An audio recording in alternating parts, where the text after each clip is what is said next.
মানুহৰ ক্ষমতাই যেতিয়া মূৰত ধৰে সেইজন ব্যক্তিয়ে কি কৰি আছে, সেইজন ব্যক্তি ক'ত আছে এই কথাখিনি উপলব্ধি নকৰে। টান কৰ্তা হ'ব তেতিয়া অসমৰ ভৱিষ্যত সুন্দৰ হোৱাত কোনেও বাধা দি ৰাখিব নোৱাৰে। ধনীৰ বাবে আদালত আছে, দুখীয়াৰ বাবে মই আছো। এই চিন্তাৰে আমি আগুৱাই যাব লাগিব। এজন ডেলিভাৰী বয় আৰু এজন পুলিচ বিষয়া। এজন ডেলিভাৰী বয় তেওঁৰ নিজৰ পেটৰ তাৰণাত, নিজৰ পৰিয়ালৰ পোহপাল দিয়াৰ তাৰণাত তেওঁৰ পিঠিত বেগ লৈ গুৱাহাটীৰ ৰাজপথৰ অলিয়ে গলিয়ে ঘূৰি আছিল এজন ডেলিভাৰী বয় হিচাপে।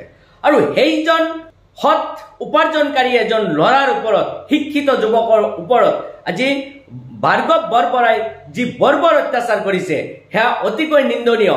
আৰু এই ভাৰ্গৱ বৰবৰাৰ অত্যাচাৰৰ প্ৰতিবাদ কৰি আপোনালোকে ভিডিঅ'টো বেছি পৰিমাণে শ্বেয়াৰ কৰিব, যাতে প্ৰত্যেকজন এনেকুৱা আচৰণ থকা পুলিচ অফিচাৰখিনিৰ ওপৰত চৰকাৰ সুদৃষ্টি দিয়ে আৰু প্ৰত্যেকজন এনেকুৱা জন্তুৰ দৰে ব্যৱহাৰ কৰা প্ৰশাসনিক বিষয়াবিলাক যাতে সচেতন হয়। আমি অতিকৈ লজ্জিত হৈছো। আজি এজন ল'ৰাই নিজে কোনো ধৰণৰ বেয়া ৰাস্তাত নগৈ সেইজন ল'ৰাই নিজৰ শ্ৰম প্ৰয়োগ কৰি তেওঁ মানুহৰ অলিয়ে গলিয়ে ঘূৰি আজি ডেলিভাৰী বয়ৰ কাম কৰি নিজৰ জীৱিকা অৰ্জন কৰিছে। যিজন ল'ৰাৰ পিতৃ আজি পৃথিৱীৰ পৰা বিদায় লৈছে, সেই পিতৃৰ দায়িত্বখিনি পালন কৰি আছে। আৰু সেইজন জ্ঞানদীপ নামৰ ল'ৰাক আজি এনেকৈ পুলিচে ৰাজপথত অত্যাচাৰ কৰাটো কিমান ঘৃণনীয় হৈছে আপোনালোকে এই কথাখিনি এবাৰ উপলব্ধি কৰক। এনেকুৱা আচৰণ কৰা পুলিচ অফিচাৰৰ বিৰুদ্ধে প্ৰত্যেকে প্ৰতিবাদ কৰাৰ প্ৰয়োজন আছে। আমি জানো যে পুলিচ অফিচাৰবিলাক সদায় জনসাধাৰণৰ মংগলৰ কাৰণে নিয়োগ কৰা হয়। প্ৰশাসন মানে হৈছে জনসাধাৰণক ৰক্ষণাবেক্ষণ দিয়া এটা চিষ্টেম।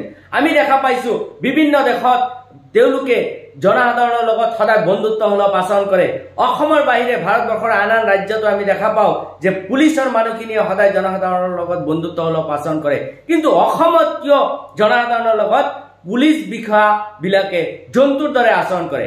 আমি প্ৰেক্টিকেলি বাস্তৱ ফিল্ডত আমি দেখা পাইছো যে আপুনি কিবা এটা বিপদ লৈ পুলিচৰ কাষত যাব, আপুনি কিবা এটা বিপদ লৈ প্ৰশাসনৰ ওচৰত চাপিব, আপোনাৰ প্ৰথমত পেকেজটো কিমান মোটা আছে, কিমান ডাঙৰ আছে তাৰ ওপৰত লক্ষ্য কৰি আপোনাৰ একশ্যন হ'ব। আপুনি বিপদত পৰিছে, কোনোবা ক্ৰিমিনেলে আপোনাক অত্যাচাৰ কৰিছে, আপোনাৰ কিবা সমস্যাত পেলাইছে, সেই তেনেকুৱা গোচৰো যদি আপুনি দিব যায় তাৰ ওপৰত কোনো ধৰণৰ ষ্টেপ নলয় যেতিয়ালৈকে আপোনাৰ পেকেজটো ডাঙৰ নহয়। গতিকে আমি আশা কৰিছো যে এনেকুৱা কামখিনি কিন্তু সকলো প্ৰশাসনিক বিষয়াসকলে নকৰে। 2-4 জনে কৰাৰ কাৰণে আজি গোটেই প্ৰশাসন ব্যৱস্থাটো লজ্জিত হ'বলগীয়া হৈছে।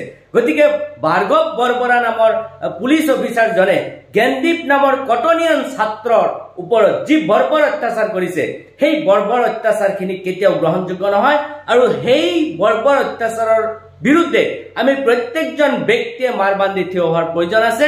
আৰু ভাৰ্গৱ বৰবৰাক চাকৰিৰ পৰা সম্পূৰ্ণৰূপে বৰখাস্ত কৰাৰ আমি দাবী জনোৱাৰ প্ৰয়োজন আছে।